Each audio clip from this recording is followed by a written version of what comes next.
वक्त, समय। कहते हैं जब ये बदलता है तो भिखारी राजा बन जाता है और राजा को भिखारी बनने में देर नहीं लगती। आज जिस शख्स की बात हम करने वाले हैं उसका एक वक्त ऐसा भी था कि इसके एक इशारे पर सरकार अपना निर्णय बदल देती थी।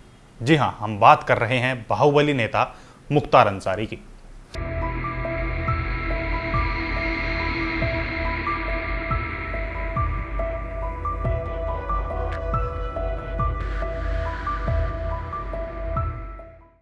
नमस्कार, मैं आकाश देशवाल एक बार फिर आपका स्वागत करता हूं क्राइम पेट्रोल की एक नई वीडियो में। वीडियो की शुरुआत करने से पहले आपसे रिक्वेस्ट है कि आप हमारे चैनल को सब्सक्राइब जरूर कर लें, साथ ही इस वीडियो को लाइक और शेयर करना बिल्कुल ना भूलें। चलिए वीडियो की शुरुआत करते हैं। वीडियो में आज बात करेंगे बाहुबली नेता मुख्तार अंसारी की। देर रात खबर आती है कि मुख्तार अंसारी की बांदा जेल में दिल का दौरा पड़ने से मौत हो गई।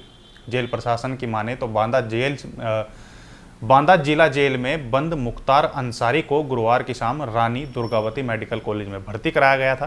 63 साल के मुख्तार को इमरजेंसी वार्ड में शाम 8:45 पर उल्टी की शिकायत और बेहोशी की हालत में भर्ती कराया गया था। मुख्तार को 9 डॉक्टरों की टीम ने तत्काल मेडिकल सहायता उपलब्ध कराई, लेकिन भरसक प्रयासों के बावजूद कार्डिक अरेस्ट के कारण उसकी मौत हो गई। मुख्तार को 2 दिन पहले भी मंगलवार को तबीयत बिगड़ने पर अस्पताल में भर्ती कराया गया था। गुरुवार शाम को जैसे ही मुख्तार अंसारी की मौत को लेकर खबर आई, इसके तुरंत बाद पूरे उत्तर प्रदेश में धारा 144 लगा दी गई और मुख्तार अंसारी के गृह जनपद मऊ समेत कई इलाकों में पुलिस सतर्कता बढ़ा दी गई। यहां तक कि उसके घर के बाहर भारी संख्या में पुलिस बल तैनात कर दिया गया और अलीगढ़, फिरोजाबाद, प्रयागराज, कासगंज समेत अन्य राज्यों के कई जिलों में पुलिस ने अर्धसैनिक बलों के साथ फ्लैग मार्च किया। एक नेता की मौत के बाद अगर सरकार को ऐसे कदम उठाने पड़ जाएं, तो आप अंदाजा लगा सकते हैं कि किस हद तक इसका बोलबाला रहा होगा। और हैरान करने वाली बात है कि जो माफिया आम जनता को, बिजनेसमैन को डरा धमकाकर उनसे पैसा वसूलता था, लोगों को मौत के घाट उतारता था, कई गैंगवार में उसका नाम सामने आया है, उसकी मौत पर आज कई बड़े राजनेता सवाल उठा रहे हैं और विलाप ऐसे कर रहे हैं मानो देश का कोई महान आदमी चला गया हो। चलिए अब आपको बताते हैं मुख्तार अंसारी के वो कारनामे जिसने इसे माफिया बाहुबली नेता का टैग दिया। शुरुआत करते हैं मुकदमों की संख्या से। मुख्तार अंसारी पर कुल 65 मुकदमे चल रहे थे और ये कोई ऐसे वैसे मुकदमे नहीं थे, बल्कि हत्या, अपहरण, मकोका, गैंगस्टर एक्ट जैसे संगीन अपराधों में मुकदमे थे। मुख्तार के बारे में जानने के साथ साथ इसके परिवार के बारे में भी जानना जरूरी है, क्योंकि मुख्तार की पत्नी से लेकर बेटों तक सभी पर गंभीर आरोप लगे हैं। इतना ही नहीं, इसका और इसके परिवार का पूरे उत्तर प्रदेश में ऐसा बोलबाला था कि पूर्वांचल का कोई भी सरकारी ठेका ऐसा नहीं था जो उसकी मंजूरी के बगैर किसी और को मिल जाए। मुख्तार के परिवार की बात करें तो वो बेहद संपन्न परिवार से आता था। उसके दादा डॉक्टर मुख्तार अहमद अंसारी स्वतंत्रता सेनानी थे, जिन्हें महात्मा गांधी का बेहद करीबी माना जाता था। न केवल दादा बल्कि उसके नाना भी देश के हीरो थे। मुख्तार के नाना ब्रिगेडियर उस्मान महावीर चक्र विजेता हैं, जो 47 के नौशेरा जंग में हीरो के बतौर उभरे थे। यहाँ तक कि इसके खानदान की प्रतिष्ठित विरासत को इसके चाचा ने आगे बढ़ाया, जो भारत के पिछले उपराष्ट्रपति हामिद अंसारी रह चुके हैं। जी हाँ, हामिद अंसारी मुख्तार अंसारी के चाचा लगते हैं। अब सवाल आता है कि इतने गौरवशाली परिवार से होने के बावजूद मुख्तार ने जरायम का रास्ता ही क्यों चुना। दरअसल गांव में एक कहावत है कि एक पीढ़ी ऐसी आती है जो पिछली 7 पीढ़ियों की इज्जत को मिटिया मेट कर देती है। मुख्तार अंसारी ने जरायम का रास्ता चुनकर अपने परिवार में उसी पीढ़ी का काम किया था। अब हालात ऐसे थे कि मुख्तार समेत उसके परिवार के सदस्य भी या तो जेल में हैं या फिर अलग अलग मामलों में फरार हैं। मऊ से विधायक बेटा अब्बास अंसारी चित्रकूट जेल में है। उसकी पत्नी निखत अंसारी भी जेल में है। पत्नी आफशा अंसारी फरार चल रही है, उस पर इनाम घोषित किया जा चुका है। छोटा बेटा उमर अंसारी जमानत पर है। 30 जून 1963 को गाजीपुर जिले के यूसुफपुर में जन्मे मुख्तार के जरायम की दुनिया में कदम रखने की बात करें तो इसका पहली बार नाम साल 1988 में हरिहरपुर में सच्चिदानंद राय हत्याकांड में सामने आया था। कुछ सालों में ही पूर्वांचल के तमाम हत्याओं और ठेकेदारी में मुख्तार का नाम खुलेआम लिया जाने लगा।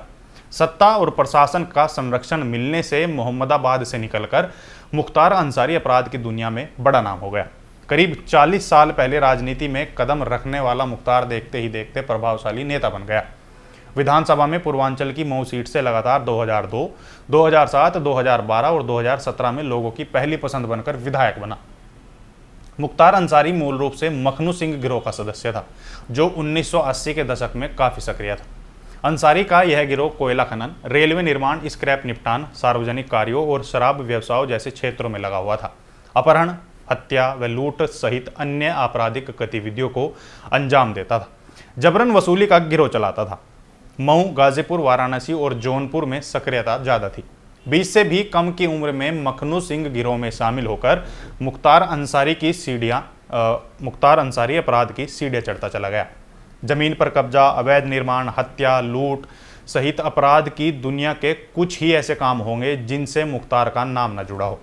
एक समय वो भी था जब मुख्तार गैंग का नाम देश के बड़े गैंग में गिना जाने लगा, और वो उसके गैंग के लोग पूर्वांचल ही नहीं बल्कि गैर प्रांत में भी अपराध को अंजाम देने से खौफ नहीं खाते थे। विरोधियों को दिन दहाड़े गैंगवार में मौत के घाट उतारने वाला मुख्तार अंसारी ने अपनी एक छवि गढ़ने के लिए राजनीति में भी कदम रखा था। लेकिन 2004 का लोकसभा चुनाव नजदीक आया तो मुख्तार गिरोह ने खूनी खेल खेलना शुरू कर दिया। यह खेल 2002 में अपनी विधानसभा सीट से हारने का बदला लेने के लिए शुरू किया गया था। मुख्तार अंसारी का यह सबसे चर्चित कांड था।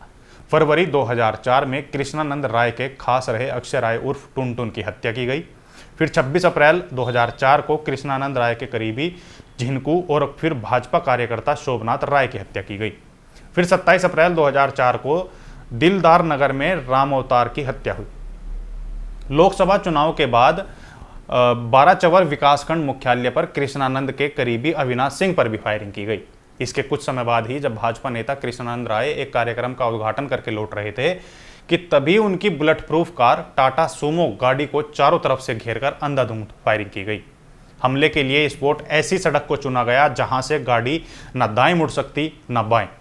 कृष्णानंद के साथ कुल 6 और लोग उनकी गाड़ी में थे। बताया जाता है कि AK-47 से तकरीबन 500 राउंड गोलियां चली थी, जिसमें सभी 7 लोग मारे गए थे। इस हत्याकांड में डॉक्टरों ने सभी लोगों के मृत शरीर से 67 गोलियां बरामद की थी। कहते हैं कि कृष्णानंद राय केस में STF में डिप्टी SP शैलेंद्र सिंह ने दावा किया था कि मुख्तार आर्मी का एक भगोड़ा जिससे वो LMG खरीदने की फिराक में था। उन्होंने मुख्तार को यह कहते हुए सुना था कि कृष्णानंद राय की बुलेट प्रूफ गाड़ी सामान्य राइफल से नहीं भेदी जा सकती, इसलिए LMG का इंतजाम करना है। इसके लिए 1 करोड़ में सौदा तय हो रहा था। शैलेंद्र सिंह ने केस तो दर्ज कर LMG भी बरामद कर ली थी, लेकिन मुख्तार को गिरफ्तार करने की हिरासत उनकी अधूरी रह गई। उन पर इतने दबाव पड़े कि उन्हें इस्तीफा देना पड़ा। उन पर मुकदमे भी लाद दिए गए। मुख्तार अंसारी के परिवार की बात करें तो पिछले कुछ सालों से मुख्तार परिवार चर्चाओं में है। मऊ में अंसारी की सारी कथित गैरकानूनी संपत्ति को ध्वस्त कर दिया गया था। सितंबर 2022 में इलाहाबाद हाईकोर्ट की लखनऊ बेंच ने मुख्तार अंसारी को एक जेलर को धमकाने के मामले में 7 साल की सजा सुनाई थी। यह मामला 2003 का था। कुछ दिन बाद 1999 में एक मामले में गैंगस्टर एक्ट के तहत उन्हें 5 साल सश्रम कारावास की सजा सुनाई गई और 50,000 रुपये का जुर्माना भी लगाया गया था। पिछले साल अप्रैल में मुख्तार अंसारी को बीजेपी विधायक कृष्णानंद राय हत्या मामले में 10 साल की सजा सुनाई गई थी। उनके भाई और गाजीपुर से सांसद रहे अफजाल अंसारी को भी इस मामले में 4 साल की सजा सुनाई गई थी। जुलाई 2022 में मुख्तार अंसारी की पत्नी आसफा अंसारी और उनके बेटे अब्बास अंसारी को फरार घोषित कर दिया गया। मुख्तार अंसारी की जेल में भी चलती थी। वो अपने गैंग का संचालन वहीं से करता था। पुलिस ने मुख्तार अंसारी के गैंग को 1997 में IS 191 के रूप में पंजीकृत किया था।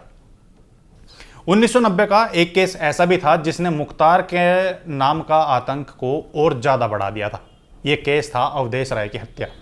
इसकी शुरुआत 1990 में वाराणसी की जिला जेल से हुई थी, जहां अवधेश ने मुख्तार अंसारी के गुर्गों को सलाखों के पीछे जमकर पिटवाया था। अब इसी बात से खार खाए बैठे अंसारी ने इसका बदला लेने की सोची और 1991 में अंसारी गैंग ने अवधेश पर लहूराबीर स्थित उसके घर पर ही गोलियां चलवा दी थी। अवधेश अपने भाई के साथ घर के बाहर खड़ा था कि तभी मारुति वैन पर कुछ बदमाश आए और ताबड़तोड़ गोलियां मारकर अवधेश को मौत के घाट उतार दिया। इस हत्याकांड में मुख्तार अंसारी को उम्र कैद की सजा सुनाई गई थी। हालांकि इस हत्याकांड की अवधेश हत्याकांड की और भी कई वजह हैं जो सामने आई थी। वो इनके धंधे में भी टांग अड़ाता था। कहते हैं कि मुख्तार की पकड़ प्रशासन में इतनी ज़्यादा थी कि अवधेश हत्याकांड की ओरिजिनल फाइल को मुख्तार ने गायब करा दिया था। 2005 में रामलीला मैदान में लाउडस्पीकर को तोड़कर फेंकने को लेकर जब बवाल हुआ और ये बवाल दंगे में तब्दील हुआ, तो इस मामले में मुख्तार पर दंगे भड़काने के आरोप लगे और उसे अक्टूबर 2005 में जेल भेज दिया गया। हालांकि उसने आत्मसमर्पण किया था इस चीज़ को लेकर, और इस दिन के बाद मुख्तार को कभी बाहर की ज़मीन नसीब नहीं हुई। इसके बाद उसे जेल में रहते हुए चुनाव भी लड़े। इसके बाद मुख्तार अंसारी को फिरौती के मामले में साल 2019 से पंजाब की रूपनगर जेल में रखा गया। साल 2021 में उसे उत्तर प्रदेश की पुलिस बांदा लेकर आई।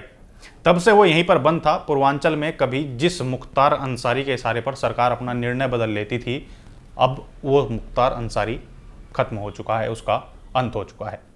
तो ये थी कुछ मुख्तार अंसारी से जुड़े कहानी, उसके जीवन के कुछ किस्से। उम्मीद करते हैं आपको ये स्टोरी पसंद आई होगी।